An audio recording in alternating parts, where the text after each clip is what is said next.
रात्री खूप जणांना तुम्ही बघितलं असेल लाईट वगैरे बंद करून नुसतं मोबाईल हां. 2-2, 3-3 तास पाहत राहतात.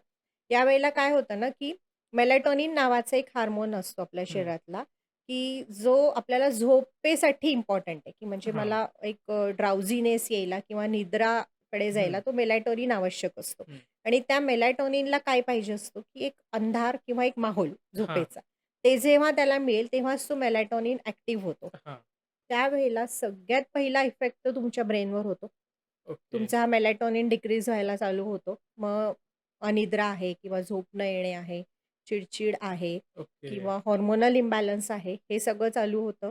दुसरं इट इज जो हा ब्लू लाईट आहे, यानी एजिंग इतकं जास्त फास्ट होतं, की जे डोळ्याखाली डार्क सर्कल्स आहेत, ओके. त्याच्यानंतर रिंकल्स आहे. समजा मी हं. जेवण करते, तर माझं पूर्ण लक्ष माझ्या आहाराकडे असलं पाहिजे ना. हां.